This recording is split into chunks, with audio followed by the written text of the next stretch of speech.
रामपुर गांव में एक दिन अमीर भाई और उसकी पत्नी अपने बड़े गरीब भाई के पास आते हैं। नमस्ते भैया।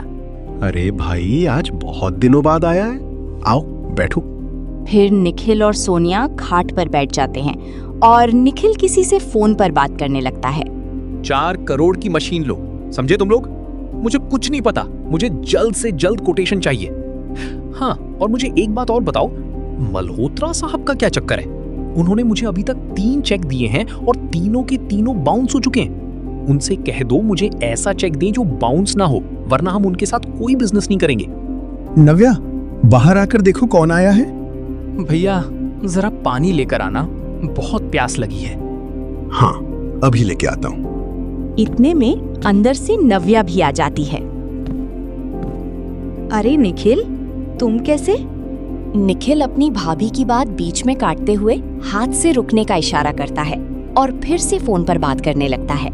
हेलो, ये क्या लगा रखा है तुमने? समझ नहीं आता क्या? जाओ पानी लेकर आओ। हाँ, अभी लेकर आती हूँ। नितिन नव्या को पानी लेने अंदर भेज देता है। नव्या पानी लेने चली जाती है और उधर निखिल अभी भी फोन पर बात कर रहा होता है। मुझे एक बात बताओ, तुम्हें मैंने अपनी कंपनी में किस लिए रखा है? तुम्हें 1 लाख रुपए महीने की सैलरी देता हूं मैं, और उसके बावजूद भी मुझे काम टाइम पर नहीं मिलता है। देखो, ये तुम्हारे लिए आखिरी वार्निंग है। अगर मेरा काम टाइम पर नहीं हुआ तो लात मारकर तुम्हें अपनी कंपनी से निकाल दूंगा। फिर कहीं और ढूंढ लेना काम। इतने में नव्या अंदर से पानी लेकर आती है और सोनिया और निखिल को पानी देती है। निखिल नव्या से नमस्ते भी नहीं करता। ये देखकर नितिन को बुरा लगता है। निखिल, तुमने अपनी भाभी को नमस्ते नहीं बोला। सॉरी। नमस्ते भाभी। नमस्ते। तुम दोनों खुश रहो। तुम यहीं खड़ी रहोगी या कुछ खाने के लिए भी लेकर आओगी? हाँ जी, अभी लाती हूँ। नहीं भाभी, कुछ लाने की जरूरत नहीं है। हम घर से खाकर ही आए हैं। बस पास में काम था तो सोचा आपसे मिलते चलें। ये तो अच्छा किया कि मिलने आ गए। लेकिन निखिल, तुम हमसे कितने समय बाद मिलने आए हो? कम से कम 2-4 दिन रुक कर जाओ। हाँ निखिल, तुम्हारी भाभी सही कह रही हैं। इतने दिनों बाद आए हो, 2-4 दिन रुको, साथ में खाना खाएंगे और बातें करेंगे। भैया, अगर मैं यहाँ 2-4 दिन रुक गया तो मेरा लाखों का नुकसान हो जाएगा। मैं ऐसी जगह रुकना नहीं चाहता। और एक बात बताओ, अभी भी 20-25 हजार की नौकरी कर रहे हो क्या? हाँ निखिल, मैं अभी भी 20,000 की नौकरी करता हूँ, लेकिन मैं अपनी जिंदगी से संतुष्ट हूँ। मेरे पास सब कुछ है, मेरी पत्नी खुश है और मैं भी खुश हूँ। मुझे ज्यादा पैसों का लालच नहीं है। भैया, यही फर्क है आपकी और मेरी सोच में। आपका गुजारा 20-25 हजार में हो जाता है, लेकिन मुझे लगता है कि जितना भी पैसा कमाऊं कम है। आपको भाभी और बच्चों के बारे में सोचना चाहिए। आजकल की महंगाई देख रहे हो। 20-25 हजार में क्या होता है? पैसे तो आधे महीने में ही खत्म हो जाते हैं, और आप अभी भी स्कूटी पर घूम रहे हो। 1 मिनट। निखिल अपनी चेकबुक से 15 लाख का चेक काटकर अपने बड़े भाई के सामने रखता है। ये लो भैया, 15 लाख का चेक है। जो अच्छी लगे वो कार खरीद लेना। और पैसे चाहिए हो तो मुझे बता देना। मैं नहीं चाहता कि करोड़पति बिजनेसमैन का भाई मामूली स्कूटी पर घूमे। नितिन हाथ जोड़कर कहता है। निखिल, मुझे ये चेक नहीं चाहिए। मैंने पहले भी कहा है, मुझे पैसों का लालच नहीं है। मैं अपनी जिंदगी से खुश हूँ। ये चेक तुम अपने पास रखो। निखिल चिढ़कर, आज भी आपकी खुददारी खत्म नहीं हुई। खैर, कोई बात नहीं। लो भाभी, आप ही रख लीजिए, अपने लिए गहने बनवा लेना। निखिल, मुझे तुम्हारे पैसे नहीं चाहिए। तुम्हारे भैया जो कमाते हैं, हम उसी में बहुत खुश हैं। और गहनों की बात कर रहे हो? मेरे लिए मेरे पति ही सबसे बड़ा गहना है। ये सुनकर सोनिया बोलती है। भाभी रख लीजिए। हर औरत का मन करता है अच्छे कपड़े और गहने पहनने का।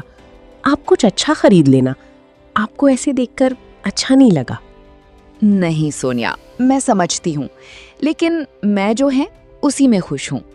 निखिल चिढ़कर, ठीक है, मुझे लगा आपको जरूरत होगी। अगर कभी मदद चाहिए तो बता देना। निखिल चला जाता है। निखिल और सोनिया कार में बैठकर आगे बढ़ जाते हैं। रास्ते में एक जगह कार रोकते हैं और बाहर आते हैं। निखिल, तुम्हारी क्लाइंट को आने में बहुत टाइम लगेगा। तुम जरा पानी ले आओ, मुझे बहुत प्यास लगी है। ठीक है, मैं लेकर आता हूँ। निखिल पास ही एक दुकान पर पानी की बोतल लेने चला जाता है। चाचा, एक पानी की बोतल देना। दुकानदार निखिल को पहचान लेता है। अरे साहब, आप वही हो ना? मैंने आपको कल टीवी पर देखा था। आप बहुत बड़ी बिजनेसमैन हो। जी चाचा। आप यहाँ कैसे? वो मेरा बड़ा भाई यहीं रहता है, एक गली छोड़कर। उसी से मिलने आया था। अच्छा, आपका बड़ा भाई यहीं रहता है? उनका फोटो दिखाओगे? उनका फोटो देखकर क्या करोगे आप? अरे, जब वो मेरी दुकान पर आएंगे तो मैं उन्हें दिखाऊंगा कि उनका भाई मेरे यहाँ आया था, इतना बड़ा बिजनेसमैन।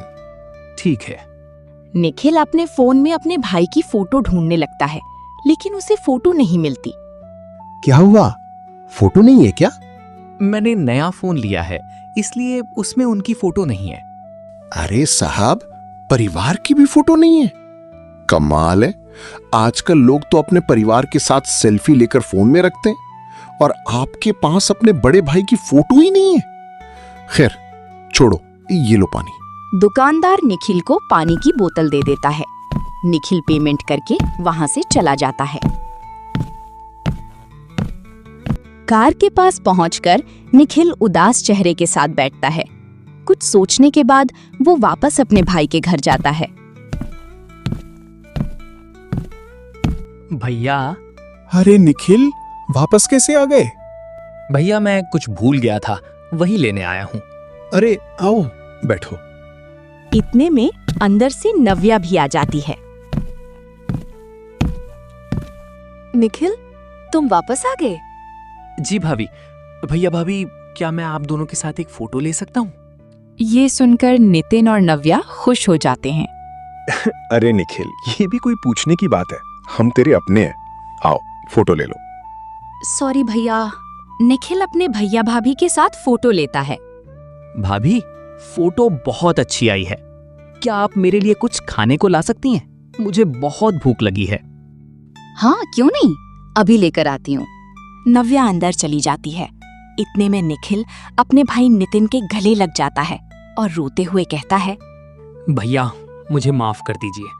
मैंने आपसे बहुत गलत बातें कही और बदतमीजी भी की। मुझे ऐसा नहीं करना चाहिए था। आज मैं जो कुछ भी हूँ आपकी वजह से हूँ। माँ बाप के जाने के बाद आपने ही मेरी हर जरूरत का ध्यान रखा और मुझे इतना बड़ा आदमी बनाया। और मैंने क्या किया? आपके घर आकर आपको ही इतना कुछ सुना दिया। भैया, मुझे सच में बहुत बुरा लग रहा है। मुझे खुद पर बहुत गुस्सा आ रहा है। प्लीज मुझे माफ कर दीजिए। निखिल, तू मेरा छोटा भाई है। अपने लोगों से माफी नहीं मांगी जाती। आजा, गले लग जा। दोनों भाई एक दूसरे के गले लग जाते हैं। आपको ये कहानी कैसी लगी? कमेंट करके जरूर बताएं। और इस कहानी से आपने क्या सीखा वो भी जरूर शेयर करें।